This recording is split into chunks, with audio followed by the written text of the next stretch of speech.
Updogg, another great guest, legend on and off the ice. A guy that I had some run-ins on and off the ice with. Who did you get for the boys this week? I have a guy here coming at us from London, Ontario. The absolute beauty. I was part of a trade with the Phoenix Coyotes when we brought like a fucking... I think we brought 10 or maybe 10 or 11 guys. We'll ask Prusty. I can't remember. But trade deadline, Gretzky's our coach. We bring in like 10 guys at the deadline. It was like training camp. We all go in with different bags. We're trying to fight for who's going to wear what gloves and whatever. There was not enough gear in this dressing room when we all got there. But one of my favorite teammates for only a short period of time, but a buddy I always used to see when we go on the road and hang out. Mr. Brandon Prust himself. Welcome to Missin Curfew, Prusty. Thanks for coming. Yeah, thanks for having me on, boys. Glad to be here. You guys are doing a great job. So I've been waiting for the call. I mean, I thought I'd be number 1 or 2 on your list, but I mean, I'm down there. That's fine. No, no. Listen, we should have had you up the depth chart a little bit more. But after the shenanigans the last couple of weeks, I'm like, I text Uppy. I'm like, we got to get fucking Prusty. I'm like, text him. This guy is the exact guy we need right now. So we appreciate it. We got some clips of you on the Missin Curfew. You've been involved in some of the open and ice face-off tilts and lots of fights throughout your career. Can you tell us, like, how did that go down? Like, is that being discussed in the locker room, or is like that just they know that scenario just going into that game? Yeah, I think that for that scenario, I don't know what the coaching staff would have done. Like, who do we put up beside Tom Wilson? That's the same situation with. I mean, it's not the same situation, but, good on those guys for doing it. Even now, I know fighting's up and people are like, hey, the fighting's, kind of back up, which I love to see, even though it's the equivalent of back when we played like the second liners fighting. Like they are messy fights. Like you're like, oh my God, that's painful. But at least, you know what? At least they're fighting. Like my fights. At least they're chucking them. Like good on them for doing that. Even though those 3 fights were, pretty a little like they were pillow fights, Prusty. I don't want to chirp like they were pillow fights. But you know what? So it's like the saying, hey, it doesn't matter. I'd go after the biggest guy because it didn't matter if I lost. I would still go after him, because at least you showed some balls. So, I appreciate what they did. I know with our fight with, like it was me, Rupp, and Bickle against Jansen, Bolton, and Carter. And that was basically Royal Rumble. They threw that starting lineup in, and then Torts comes in, and Torts says, listen, they're starting their fucking meatheads. I'm not saying you guys have to go out there and fight, but we're not fucking backing down. Prusty, you're on the right. You're on the left. Bickle, you're moving from the D to take the center. We're like, don't fight. But like, we're fucking just like, I'm like, okay. And Bickle comes up, and Bickle's like, hey, how do I take the face off? And I'm like, it don't fucking matter, Bickle. Like, oh, buddy. I played with Bix in San Diego. He's a fucking beauty. But I remember that. I remember that line brawl, and that was a fucking line brawl. But Prusty, my question to you is, and that's a great example. I talked about the Rangers guys stepping up. Granted, they weren't the best fights in the world, but the fights you've been in and the guys that you've gone to war for, building character in that dressing room, and this young Rangers team moving forward, this could have been the best thing for them moving forward as a group. Yep, yeah, for sure. Like stuff like that can even change a season around, right? When you see some guys that shouldn't be fighting, I know it was always big when we played. If you saw like one of your, it's like Anaheim when they see Getzlaf fight, or you see one of your top guys. Getting into it and backing up teammates and sticking up for teammates, that can really put, a charge into a team. So obviously you can't really tell this year because it was at the end, but it can definitely build character in the dressing room for sure. And Prust, you mentioned Dolan, and we, when the statement came up, me and Uppy were golfing, and you looked at it, and I think it was like they used the sentence of like a horrifying act of violence. I was like, that seems a bit fucking out there. But like, just talk about Dolan as an owner. Do you think maybe he wrote the letter and that's why they piped the president GM, or what was it like to play under him as an owner? I mean, Dolan was always, you can't really say anything bad. He's different. He's a different guy for sure. But man, do the New York Rangers treat their players like top quality, and they'll defend their players? And I mean, that is a grade A class organization. They're top notch. So and that's a lot with Dolan. He'll spend the money, and he doesn't care about the $250,000 fine either. But I remember Dolan's just like, I remember one time we're sitting. He would invite us to sit beside him at the Rangers games. The Knicks game. So he sits right beside their bench. So I was there with my uncle up in like the green room, and the waitress comes and she says, "Can I have your tickets?" And I'm like, "Okay." And I give her my tickets. She's like, "Mr. Dolan has requested that you and your uncle sit beside him tonight." I'm like, "All right, Kev, we're sitting right beside Dolan front row." So I remember during the game though, we're watching the Knicks game, and I know all the guys because we share the same practice facility, and I'm watching him all the time. But I see him on his Wikipedia Googling one of his players. I text the boys, I'm like, Dolan is Googling one of his players, and it's not like a bench player. It was like someone like, pretty like, oh man. He's so just that's why they're so shitty all the time, except this year. This year they're finally good. I just remember Dolan Prusty putting Charles Oakley out of the fucking guard. Remember that a couple years ago? They gave him the rough ride out of there. Like he doesn't care. That guy Dolan, he doesn't care. Like he just does whatever he wants, really. Like, and I can't say anything bad because he was always good to me, and he treats his players, and he spends the money on his team. So what are you gonna do? Yeah, he always used to take care of Harv too when Harv played in New York. So there was time I sat front row there a couple times with. The best. Like I remember going when I was trying out for the Leafs, and I asked them. I was like, "Hey, Golden State's in town. Let's go watch the Raptors game." Me, Matthews, Marner, and Anderson. It was their first year, and they get us 4 tickets, and then I get the bill for like $1,600. And I'm like, we're 28 rows up. I'm like, I got Matthews and Marner here. We're sitting 20 rows up. I'm like, I played in New York. If I said I wanted to go to the Knicks game, it was like, here you go. You're in the front 3 rows sitting beside Spike Lee and freaking whoever else. Like, it was just the way they treat their players is like far beyond like any other NHL team. Speaking about a guy who wouldn't be sitting in the 28th row, he would have been sitting on the floor, was Henrik Lundqvist. And I got to know Hank a little bit. I partied with him in Vegas when he won the Vezina, and just an unbelievable guy. But what are your thoughts on him? And obviously what happened to him this year? Not the way he would have wanted to go out, but he'll be the king of New York forever, right?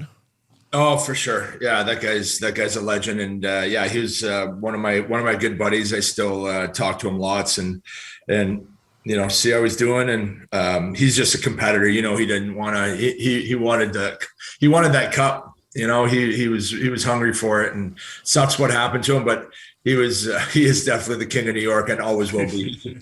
Like, I'm surprised they didn't just make him head coach. He might be head coach next year. Seriously, like that guy he can say whatever job he wants and he will be given it. So he doesn't have too much to worry about, that guy. Was it just his consistency, Prusty? Like, I played in front of some good goalies, Luongo, Pekka Rinne. But for Hank, like, to be under the bright lights and deal with all the stuff off the ice, like, fuck, his hair was never out of place. He was doing modeling. Was it just how he handled everything that was the most impressive thing? Yeah, he was pretty cool and calm, and he didn't really know what he was doing. But I know when it came game day or when it came to practice, I mean, that guy was a competitor, man. Like, I would try and squeeze pucks by him, like even when he wasn't looking, just to get some by him, and he would be the corner of his eye, like he would stop the puck and stare me down. Like, he did not want a puck to cross that goal line ever in practice. Like, even if he wasn't in net and he tried to shoot one in, he would like go and stop it. So that guy was just a major competitor. When it came game days, I especially the nighttime, I didn't talk to him, didn't even look at him. I didn't want to get in his way. I was just like, Hank's in his zone there, leave him alone. And he was a competitor, that guy. I just don't know how he gets his hair to look the same. Like, it's just a never hair at a place. It's really impressive. I'm like, God just did something to him that just makes everybody else pissed off. Right? I remember playing against him, Prusty, in the national anthem. I'm like, all right, he takes his helmet off. This will be the time you can see if his hair, and his hair is just perfect. You're like, fuck, he just took warm up with a goalie mask on. So he's an absolute beauty. Prusty, a guy who I love to play for. I know you did. John Tortorella was just let go by the Columbus Blue Jackets. A lot of players from Columbus say they got nothing but respect for him. Just touch on Torts and what it was like to play for. And do you think he'll get another job in the NHL? I think so for sure. I know the league's getting pretty soft, and his coaching style is pretty hard. Like, you don't have the player. We liked it. I like when a coach, like, if your team sucks, like, come in and kick a garbage can and fucking yell at people and tell somebody they're a fucking bitch or a pussy. Like, that's what you wanted. And he also treats player, whether you're making 10 million or a million, like, he's going to treat you the same. He just wants the most out of his players, and he wants everybody kind of on the same program. Like, he needs a team of foot soldiers, right? Like, that's what he needs, because he's just so passionate. I don't know how anybody can.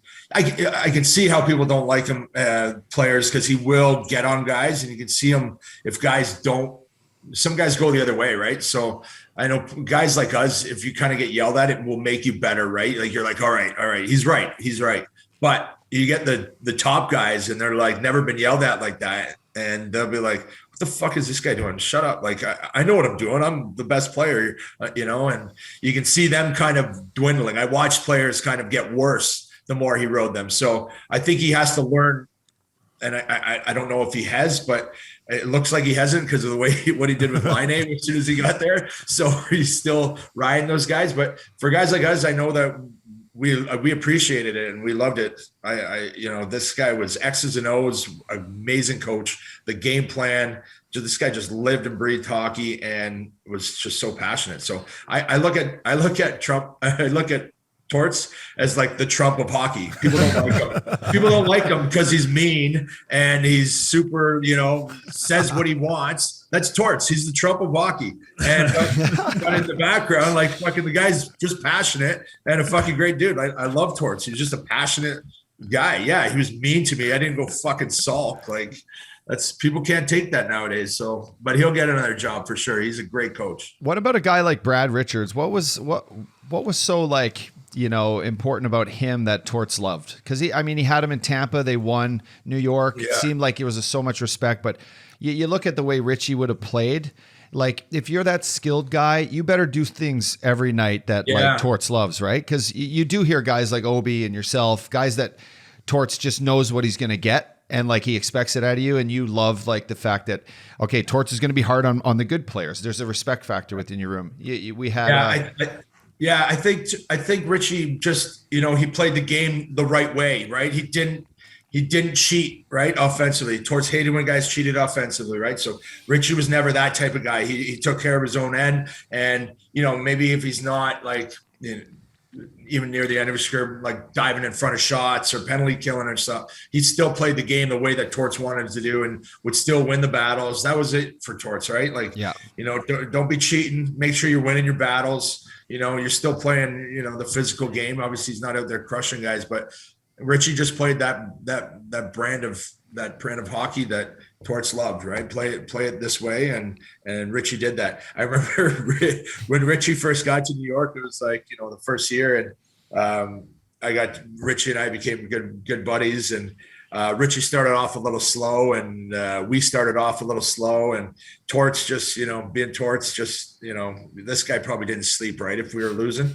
So we're out after the game one night, and Torts must call Richie on the way home, and Richie comes in, we're going for dinner. He goes, Torts just called me. He told me to like do drugs and stuff. Like, Torts was like, Richie, I don't know what's wrong with you, but like, go out, like, get fucked up, do drugs or something, man. I was like, oh, this is gonna be a good night. He never said that to me, Prusty. He never said that to me. I think because he knew Richie wouldn't actually do it.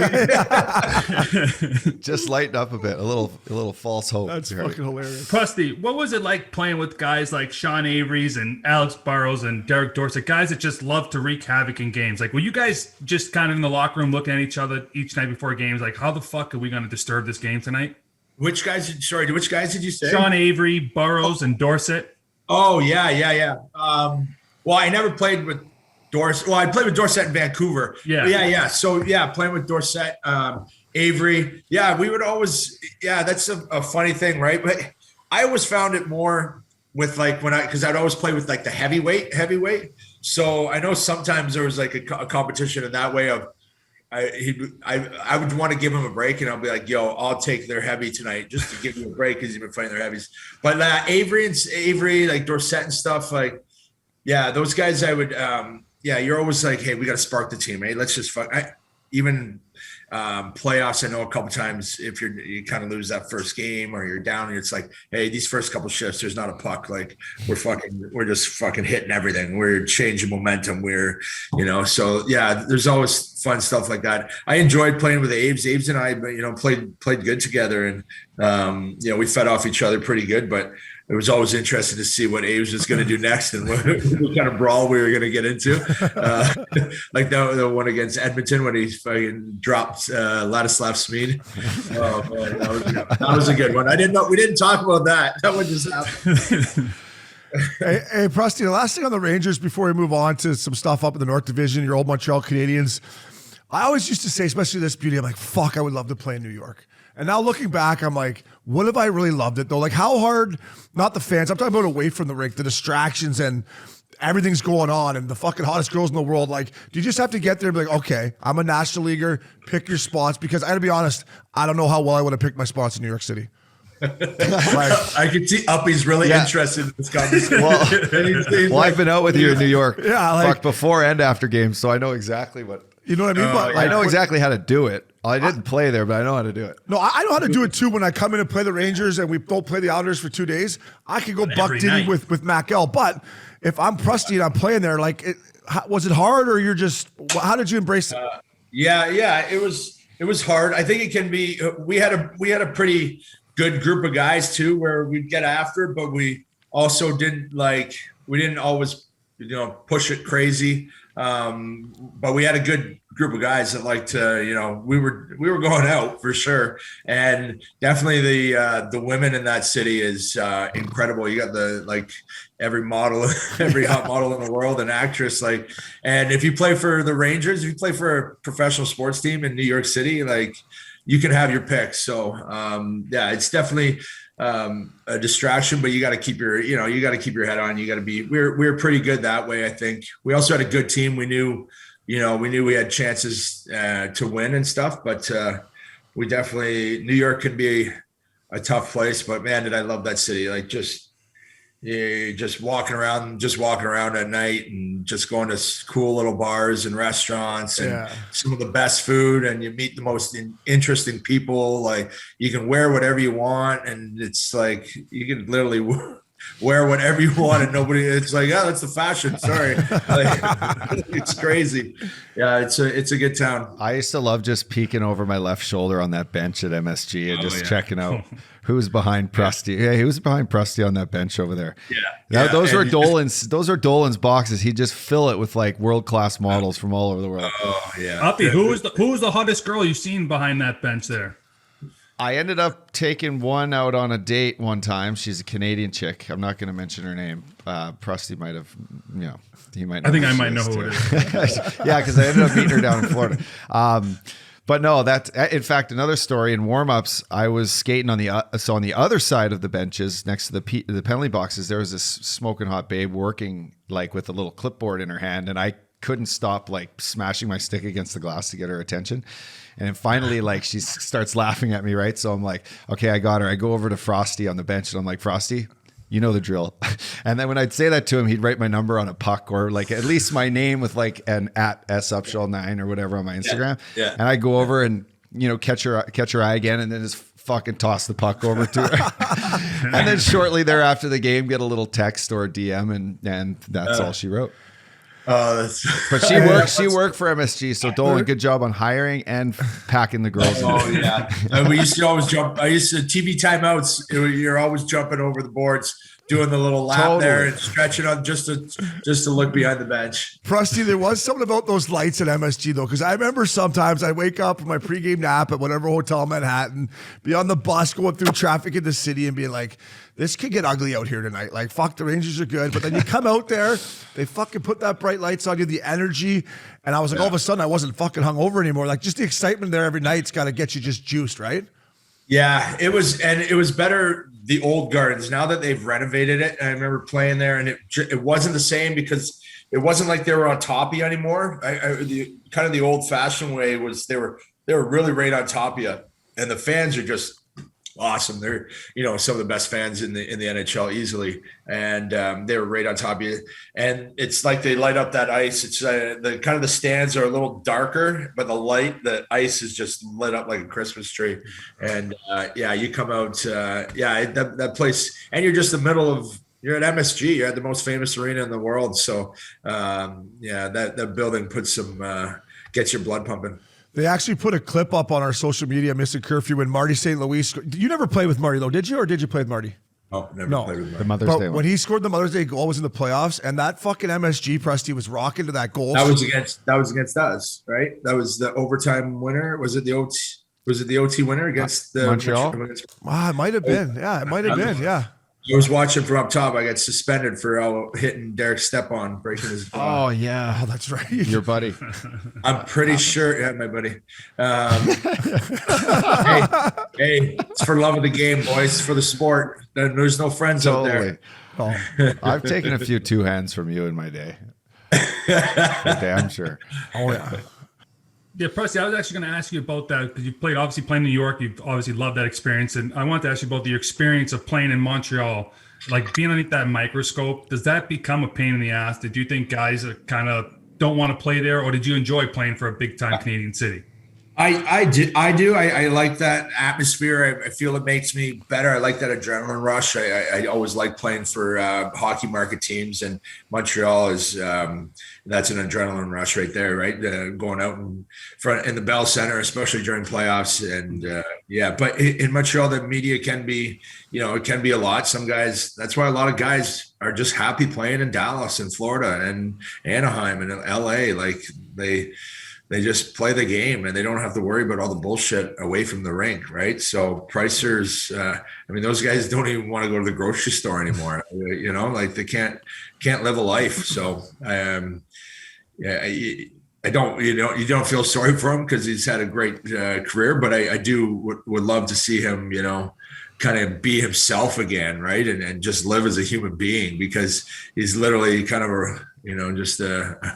not a robot there, but just those guys, you can't do anything anymore. You can't go out to eat with somebody, people bothering you. You can't, like I said, you can't even go get groceries though. Well, I guess with the mask on, maybe people can, people don't recognize you as much. So, but if he does stay, I would love to see him win a cup. If anybody deserves it more than Pricer, that guy winning a cup in Montreal would be, I think that would bring tears to anybody's eyes. So, but we'll see what happens. It's kind of his choice, Montreal's choice. I don't really know. That was another thing in New York. Torts made everybody put our phones. You'd have to get your phone and put it in a cell phone in a case during the game. When you walked in the room, as soon as you walked in the room at like 4:30 or 5, my God, I would have been fucked because guys were making dinner plans. I think it was Aves. Aves obviously got caught. Was making dinner plans and. He was texting somebody that was with like one of the owners or something, one of the owner's wives or something. And he was just texting where dinner was during the second intermission or something. I'd make sure in case I did anything really fucking dumb or funny out on the ice that after the period, I'd be like sending messages around to people. Hey, did you see that fucking see me fly over the boards there? If they took Uppy's phone away from him at 4:30, we had to get to the barn. No one would have anything to do after the game. I know. Uppy saved us a lot in Florida. That's true. Everyone would be like, where are we going now? I'm like, see, I told you. Let me hold my fucking damn phone. I remember whenever we played in Florida, I was like, Uppy, what's going on for tomorrow night? Set me up. Yeah, we had a couple good. When we got to Florida, when we got to Phoenix, I was like, I'm not living in this hotel, in that La Quinta, whatever hotel. I'm like, I got to find a pad. So I go out, find a place. Nice little pad, hot tub, everything, Prusty? And sure enough, like me, you, Dawsey, Wojtek wasn't on our team at that point. But anyway, we'd have a couple nights where we'd sneak down to Old Town. Like our season was done, but we were actually playing good, you and me. We both got half decent deals leaving there, but it was like, we're in Scottsdale, let's mix it. So a couple after parties, fake jammers. I I remember after the season, we went and stayed at the W Hotel for like a week. We went for like a week, and I remember first walking into the W Hotel like the first day. I'd never been there, and we walk up to the pool deck, and there's this pool party going on. And I remember thinking in my head, "This is what heaven looks like. This is paradise." Yeah. Like I was like, "What?" Like it's kind of that was my first year in the NHL, so I hadn't really seen anything like this. Just women everywhere, and like it was like tens, and I was just like, Uppy, where are we? This stuff exists. Like And we'd have old You're like, what a league, eh, Prusty? What a league. yeah. And then we'd have Windbag there just telling us everything about everything that we needed to know. Hey, Winnie, shut up, man. We're our nut huggers. We're gonna jump in here, all right? Then we're gonna go to Old Town and take these babes out. All right. All right, boys, we know how to do this, all right, Winnie? We got this, all right? Woody, just watch me. Watch how it's done, boys. Oh, you scared them away. Where'd they go? At training camp, we all do those stupid security meetings, right? Where they like scare the shit out of guys for getting girls pregnant, doing drugs, getting DUIs, do all this stuff. And then they also have the media one where they say, like you just said, Prusty, would do this, do that, fucking whatever. Why don't they have like the creative fucking meeting where they have like a team of creative art guys come in and say, guys, this is a fucking fashion designer right here. Okay. You're going to go buy clothes over here. You're going to wear fucking nice clothes this year. You're going to learn how to talk to the media. You're going to learn how to use your social media to help us and to help your brand. Like that should be part of growing the game instead of like this, fucking whatever. But come on. Did that security meeting scare you up at all? Not a chance. I would have my phone. We had our earphones in for those security meetings. I was going to say, they didn't take my phone away for those. I'd just be sitting working something for lunch or whatever for dinner then. The only thing about that security meeting, Prusty, was I was like, what's that phone number? If I get in trouble, which guy do I got to call? That one there? Okay, I'll put that in my phone. They handed out the security card with the NHL, your local guy, your team rep or whatever. I was like, I'm going to keep that one. Yeah, I got to know him well every year, wherever I was. I still talk I to said, all you of them. need anything here, buddy? Let me know, just in case I got to call you one of these times. Still talk to all of them. Yeah. Hey, Prusty, obviously before this COVID nonsense and everything, but what is it about London, brother? Like Boley, who we all love, and Drew Doughty, who's an unbelievable guy, Worm. Corey Perry. Like, what is it about going back there for you boys that makes it so much? Like, Dewey was building a mansion in Hermosa Beach, and he's like, I'm going back to London. Like, what is it about London for you boys? Yeah, I think it's just. I think we've created kind of a good group of friends. There's everybody has like for Dewey, Douts is from London, so I know all his family and friends are here. So he's like me. All my family and friends are here, and my high school buddies, my hockey buddies. For Boley and Perry, they won a Memorial Cup here, so they made friends here too that are their best buddies now, right? And some family close by, and then the golf, like we golf everywhere. We got a great golf course around here, so and good training programs here. Like guys maybe meet their trainer when they're 18 and they stick with them. I know Douts I think was still with the same trainer, I don't know. It's just London's a good city. It's a good city in the summer. I know when we played here, obviously Western University, lots of hot chicks for the guys. That's what I was just going to ask you. That some guys fall in love and stay here. A lot of things happen, but London's a good city. It's not too big. It's not too small. You have your freedom. You can do what you want. Douts can still go out here and Paris can still go out here. You're going to get bothered a little bit, but people aren't going to swarm you and be annoying really. So you can kind of be yourself. So it's a good city that way. It was like Western University was like the ASU of Canada, right? Like it just seemed like every hot young chick that wanted to party and have a good time went to Western University, Prusty. Yeah, it's definitely a good university that way. I think it's ranked number 1 in Canada for. I don't know who does these rankings, but they always say I think hottest hits in Canada. But definitely when it's Frosh Week, you always see those creeps cruising around campus. Uppy would be down there. Uppy would 100% be down there if they open up those borders. I'm coming. Prusty, what was the one bar I ripped up London one night with Pears? Jimmy Bob's or Jim Bob's? Jim Bob's. Oh, Jim yeah. Bob's. Yeah. Yeah, Jim Bob's. Yeah. I had a night there. Yeah. That was a good time. That was one of our. I remember one time it was Memorial Cup year, and we're all lined up outside Jim Bob's, and it was the night before a game, and coach calls Pears, and he's like, "Everybody in for curfew?" And Pears is like, "Yeah, everybody's in," and we all know we're like, "Oh my God." Jocko, the assistant coach, is calling Pears, and he's like, "Yeah, we're all in. Everybody's in bed." And he goes, "Yeah, that's funny because I'm looking at you motherfuckers in the lineup right now." But we were winning every game. Like, what was he gonna do? He's just like, "You stupid fucks." He's like, "Just get home safe. Don't be too late. Don't do anything stupid." That was London there. So I mean, it's good hockey town too, right? So. And I think a lot of guys close with the Hunters too, and still all the Bud Gardens there. There's a lot of things that bring guys back to London. It's a great hockey city. And Josh Gratton, did you ever fight Gratz? I did. I fought him in the minors. Yeah. He's he's one of our good buddies here. So he's out coaching now, but. Yeah, he always comes back here. He loves London. He's doing well now, Gratz too. But we're in junior. This is our third year, and we're coming back on the Iron Lung. And me and Gratz, we sneak some beers in, and we think we got him fooled or whatever, right? And we go to this like house party after we get back to K-Town. And we're like partying and dancing or whatever. And the one girl's like, "Hey, your assistant coach is at the door." We're like, "What?" We go to the door and there's our assistant coach. He's like, "You fucking guys gonna drag this out of the party." I was like, "If I'm the assistant coach, just give a shit next day. Don't show up to the fucking house and drag the boys out." Yeah, no wonder we're in last place. Fuck. He just wanted to come check out all the young ones. Yeah, I forget his name. What was his name? Yeah. Or something. No wonder you're in last place right there. Right? I'm like, come on. Have fun. Let the boys at least have fun. Be like, hey, if you're in last place and you're losing, do what Torts does. Hey, boys, go out and do some drugs or something. I text Torts today just saying we had you on, and I asked him, I said, "You going fishing, Torts?" He said, "Fucking rights, I am, Hope." So he's a big fisherman guy. So yeah. Prusty, you're the man. We appreciate it, buddy. Listen, let's get together whenever we fucking can. I should be home in August. If you're ever down here, let us know. We appreciate you're a warrior, and thanks for joining us.